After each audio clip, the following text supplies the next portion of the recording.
Okay, resetters, we got to talk about hormonal belly fat. I'm watching your comments. I get that belly fat's like the part of your body that you hate the most. So we've got to talk about where we can determine if it's hormonal, and if it is hormonal, how do we get rid of it? And this also, by the way, is for men and women, because we can get, and you'll hear in a moment, some really very specific hormones that accumulate on the belly. And in men, it's very prevalent. So I want to talk about that here. And so in this video, let's dive in. I want to go through, I've got 3 major tips for you.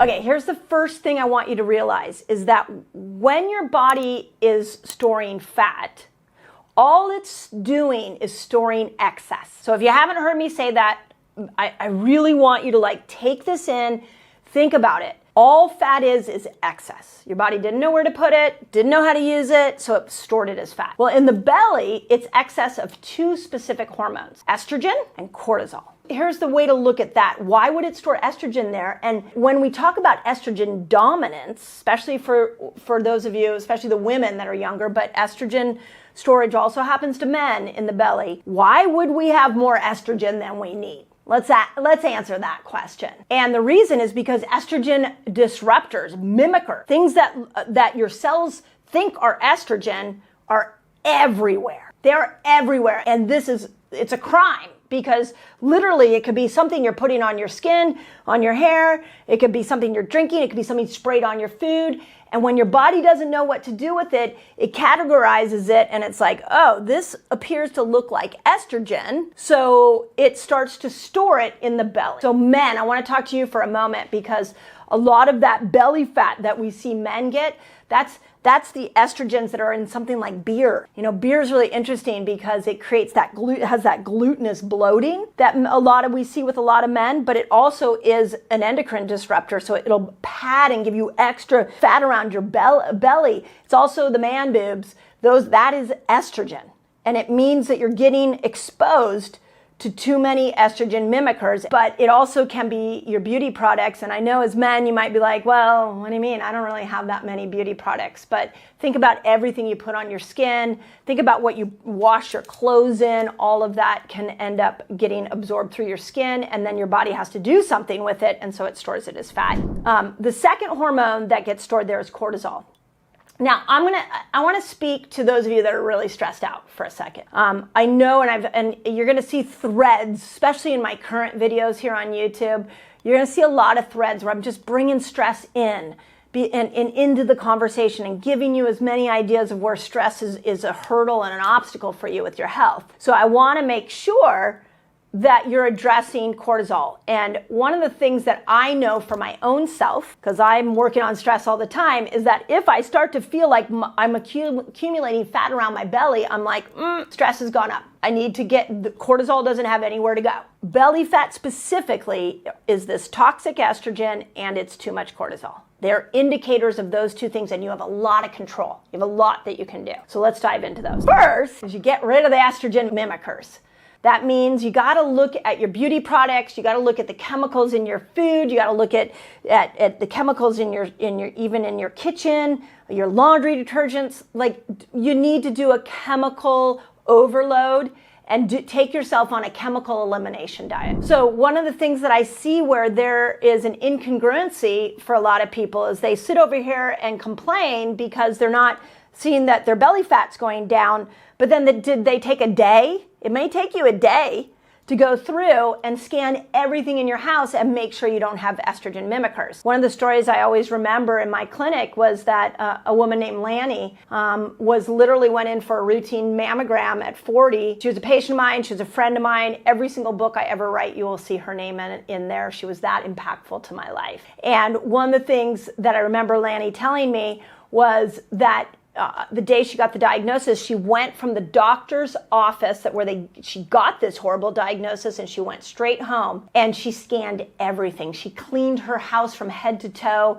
She researched the heck out of what got her breast cancer in the first place, and estrogen mimickers was a big part of that. That's a why. So you can't sit in a place where you're like, oh, I wish I would lose weight. I wish my belly fat would go down, and not dive in deep into what in your world is an estrogen mimicker that's creating this extra fat to be there. Okay, the second thing that I want you to think about is that if this is cortisol that gets stored down here, then how do we use cortisol so it's not stored? And this is where we can move our body. So this is anytime, and here's something, those of you that are dedicated to this topic, and put it in the notes if you're dedicated, because it's one thing to watch a YouTube video and be like, oh, this is entertaining. Yeah, I should probably do that. And it's another thing to have a fierce intention about going after your health and making sure you are loving the body you live in, which I think should be the ultimate goal. You should love the body you live in. So it could look as simple as you're sitting at your desk at work, somebody comes in, yells something at you, or gives you a workload, and you're like, oh my gosh, how am I going to handle all of this? And cortisol comes surging in your body. The worst thing you can do is sit there and stay there. It's the worst thing you can do. Get up and move. Even if it's 5 minutes, 10 minutes. During the pandemic, oh my gosh, I think I walked 10 times a day. Every time I had a stressful thought, I was like, whoop, time to go. I got to go walk. Even to this day, I walk 3 to 4 times a day. And normally it's around stressful. Like if I get off a podcast interview, I'm tired. If I go to my email and I'm like, oh my God, I'm overloaded, I'll go for a walk first so that I'm always using cortisol. I'm not storing it. Okay, have you been watching my videos and you're like, I don't know how to put this stuff all together? You might need my fasting lifestyle free course. I'll teach you exactly how to do it. Just click on the link below. It'll take it to you and it's absolutely free. My gift to you. Third way. And this one I've talked a lot about, but I'm not sure if I put it in this context. And that is that a lot of you that are fasting, you need to open up your detox pathways. So what does that mean? It means that you have a lot of lymph that is being drained out of certain organs. So like, the liver has the common bile duct and the gallbladder, and there's a whole lymph system around that drains into the small intestine, and then the small intestine drains those toxins into the large intestine, and then out through your stools it goes. So sometimes when things are accumulated around our belly, it can be a sign that that drainage system isn't happening. A really good way to understand where your drainage is at is just feel above your clavicle. Is it puffy or is it an indentation? That should be an indentation. What about under your arm? I've talked a lot about that. Do you have a pit or a puff? If it's a pit right underneath the arm, that's great. If it's a puff and it has like a mushy feeling to it, that's stagnant lymph.